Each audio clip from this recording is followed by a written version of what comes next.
জাকাত পর্ব। কোন সূরায় জাকাতের জন্য নির্ধারিত খাতগুলি সম্পর্কে বলা হয়েছে?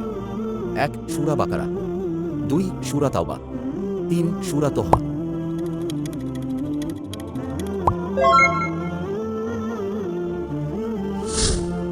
জাকাত প্রদানের নির্ধারিত খাত কয়টি? 1 7টি, 2 8টি, 3 5টি।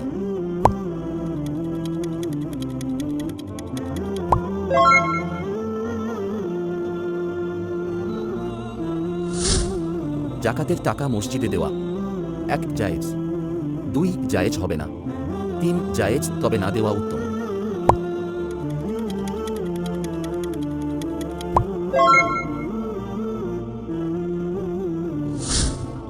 নিচের কোন খাতে জাকাত দেওয়া যায়?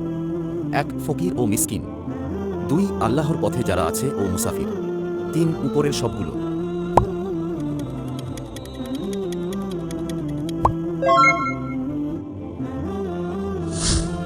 কোনো স্বর্ণ ও রৌপ্যের মালিক যদি এগুলোর হক মানে জাকাত আদায় না করে, তবে কিয়ামতের দিনে 1 তাকে ছেড়ে দেওয়া হবে, 2 তার জন্য আগুনের পাত তৈরি করা হবে, 3 তার কাছে জান্নাতের গন্ধ আসবে না।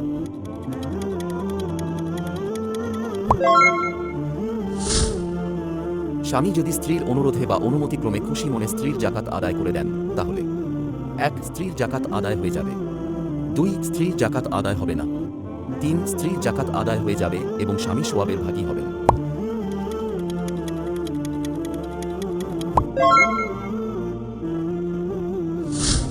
জাকাত সম্পদের মালিকের উপরই 1 ফরজ, 2 ওয়াজিব, 3 সুন্নত।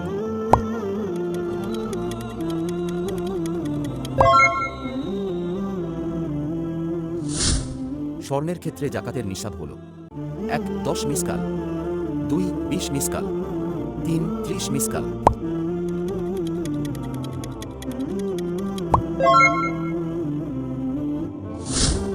রূপার ক্ষেত্রে নিসাব হল 1 100 দিরহাম, 2 200 দিরহাম, 3 300 দিরহাম।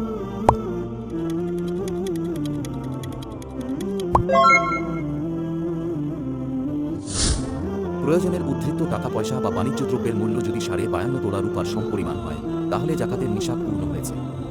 1 উক্তিটি সঠিক নয়, 2 উক্তিটি সঠিক তবে জাকাত দিতে হবে না, 3 উক্তিটি সঠিক এবং এর জাকাতও দিতে হবে।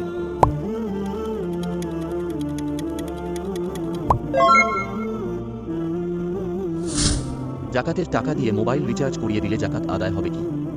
1 আদায় হয়ে যাবে, তবে জাকাত গ্রহণকারীকে আগে জানাতে হবে, 2 আদায় হবে তবে সওয়াব কম হবে, 3 আদায় হবে তবে এরকম দেয়া উত্তম নয়।